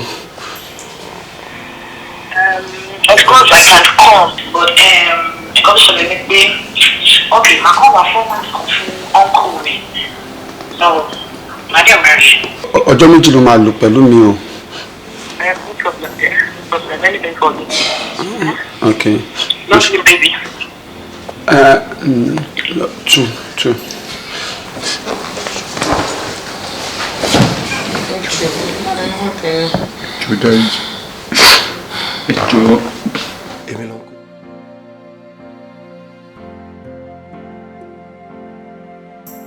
Baby, báwo ló ń ṣe? Níbo ló sọ fún ọkọ ìpò ń lọ? Kí ló ń fi mi pè? Ṣé o mọ ìtì obìnrin ni? Èmi. Ó kàn sọ fún ọkùnrin mi pé ọmọ kan tí mo dé sílé nígbà tí mo wọ school tí mo ṣe wọ 100 level ńgbà yẹn ipò sick gan and she's an orphan. Mo dẹ̀ explain fún wọn pé gbà mí nígbà òjò kí n gbà yín nígbẹ̀rún pé sọ mo kàn fẹ́ lọ dúró tí kó lè fi get better kó má jọ̀wọ́ nìkan. Ó dẹ́ aláìpẹ́ kó lọ lo 2 days pẹ̀lú. Of course. Kí ló expect? Ó burú ó expect. Bẹ́ẹ̀ ni mo ti ní ìfẹ́ náà. Àmì náà ti lè jẹ́. Bẹ́ẹ̀ ló jẹ́ kí n padúró rọ́yìn. Ẹ̀mí báwo.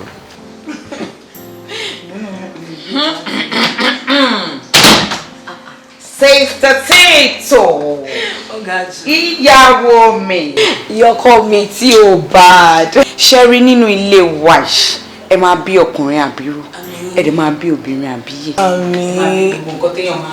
Àmín o. Bọ̀dá mi, àwọn plumber yẹn, wọ́n ti wà around o. Okay, wọ́n ti dé. Ẹni bí kan wọlé náà. Okay. Wọ́n ti yà pọ̀ yìí ṣá. Àbí náà, 5 and 6 ni wọ́n, kò sí lọ́dún lè yẹ wa. Ilé túmọ̀ tó wà ní báyìí kankan jò ń bẹ̀. Ṣùgbọ́n bí a kó ṣàbàbà jẹ́ kẹ̀kọ́ ìkéyìn náà lọ́wọ́ ṣe é gbogbo ṣe tó pọ̀ náà.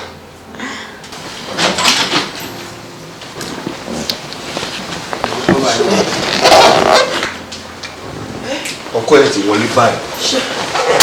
Ó ráyè ẹ̀. Kúkú pè mí lẹ́yìn. Àbó ráyè onírànù ni ẹ̀. Láti mú nǹkan tí mo ṣe fún ọ. Ó sọ èmi dán kú. Ó ráyè gbé. Mo fi pé èèyàn gidi ni ẹ. Mi mọ̀ pé èèyàn lásán ìkejì ajá ni ẹ. Ó ń ṣe obìnrin gidi. Ó ń ṣe obìnrin alálùbáríkà. Obìnrin orí ẹ̀ ló máa jẹ́ kó bú àwọn obìnrin ìyàwó ilé mi. Sórí ọkú tó ń wò yìí, àwọn ló jẹ́ kí ìdíkọ́ tí mo délé ní ọlá wọn ni. Ìkan tó ń fọ̀ mẹ́ lójú tó torí ẹ̀ tó sátẹ̀lẹ̀ mi kiri. Àwọn tó jẹ́ kí ìdíkọ́ tí mo délé ní tí wọ́n rojú òrò kankan mọ́. Sórí. Look at me. I don't ever want to see you in my house again. ṣùgbọ́n mo wí mi ìfẹ́ rí ẹsẹ̀ ní ilé mi mọ́ tó bá máa kó ẹrù ẹ pé àǹtí ẹ wèrè tó wà ń Kwara àní kó wá kó o bá mo wí tí bá rí ẹsẹ̀ ní ilé mi wà láì máa pa ẹ́. Èṣù ni èṣù máa wà dáràn lọ́wọ́ yín o ẹ̀yin èèyàn burúkú báyìí tẹ́ bá ti hùwà burúkú tán nǹkan tẹ́ máa parọ́ mọ́ ni èṣù kí lèṣù ṣe fún yín ẹ̀rẹ́ fèṣù lọ́rùn sílẹ̀ ó ṣe parọ́ mọ́ lọ́rùn. àbáànà bí àbí Jésù kí lèṣù ṣe fún mi jọ sọ fún mi kí ni ẹ̀bi ikú nínú ẹni tó ti pa ẹ fèṣù lọ́rùn lẹ fèṣù lẹ̀ o. àǹtí Lọ́ládé ẹ jọ̀ọ́ nítorí Ọlọ́run ẹ má bínú ẹ dáríjì mí ẹ jọ̀ọ́. ìbínú àkọsílẹ̀ ni nǹkan tí Ọlọ́run ti kọ ni kò sẹ́ni tó lè parẹ́ mi ìbínú. ẹ dáríjì mí. It's okay. Lọ́ládé jọ torí tó lọ́wọ́ dáríjì mi wọ́n láǹkan tó ní àti èyí tí ò ní kò fi dáríjì wọ́n láwọn nǹkan tó fẹ́ dà ní ayé fi dáríjì mi wá wọ́n láǹkan kan tí kò ní pé méjì wọ́n là lọ́wọ́ ọba wọ́n láǹkan méjì tí kò ní pé mẹ́ta lọ́wọ́ òkè àtìlẹ́ wọ́n láǹkan mẹ́ta tí kò ní pé mẹ́rin ọlọ́run bàbá ọlọ́run ọmọ ọlọ́run ẹ̀mí mímọ́ dáríjì mi jọ̀tún ọlọ́ sùnlé jọ. kí n dáríjì jọ. gbogbo nǹkan tó fi ń bẹ̀ mí yóò ti wà tipẹ́ kí àwọn òbí wa tó bí wa ló ti wà kó tó bí àwọn òbí wa gan ni gbogbo ẹ ti wà kí ló dé tí wò ṣe rántí gbogbo ẹ̀ ń gbà yẹn kó tó ṣì wà. kò yé mi. kí ni mi bá tiẹ̀ ṣe fún kí ni ò bá gbọ́ nípa mi inú kọ́ ni mo fi bẹ́ẹ̀ jẹ́ ìbẹ́ lọ́dún méjì kò sọ́kùnrin kankan tí ó gorí mi nígbà tí mo wà pẹ̀lú ẹ àti bí mo ṣe ń sọ̀rọ̀ ẹ kò tí ì sí. kí ni ọmọ yóò bá wù fún ẹ kí ni kò bá sọ fún ẹ tó ronú pé kò tiẹ̀ gbé fóònù ẹ kó pè mí kò tiẹ̀ bí mí torí nǹkan tó fẹ́ ṣe ni olójú kòkòrò ni wọ́n náà tó fẹ́ ṣe ni ẹ wá jọ ń parọ́ méṣù. kò rí bẹ́ẹ̀ bóyá ológun fún mi ní kò tẹ́ yí mi ìjọ tó yọ lọ. ọ̀rọ̀ èmi àti ò kì í ṣe bí kò kì í ṣe bí báyìí kò dẹ̀ kì í ṣe ni ṣó ti gbọ́ mi ní ọkọ̀ tí mo fẹ́ bẹ́ẹ̀ sọ ṣó dẹ̀ rí wọ ṣó rí ilé ayé ẹ̀. ṣó rí wọ ṣó ibi tó bá lé ayé ẹ̀ dé. I'm sorry. Lọ́ládé. Mo ti máa sọ̀rọ̀ obìnrin ni. Ṣorí wọ̀, ṣòro ayé, àbúrò ayé. Ẹ kó ṣì ṣe ìdè tẹ máa lọ ẹ̀kọ́ ọ̀kà kí lẹ fẹ́ kí ló dé rẹ̀.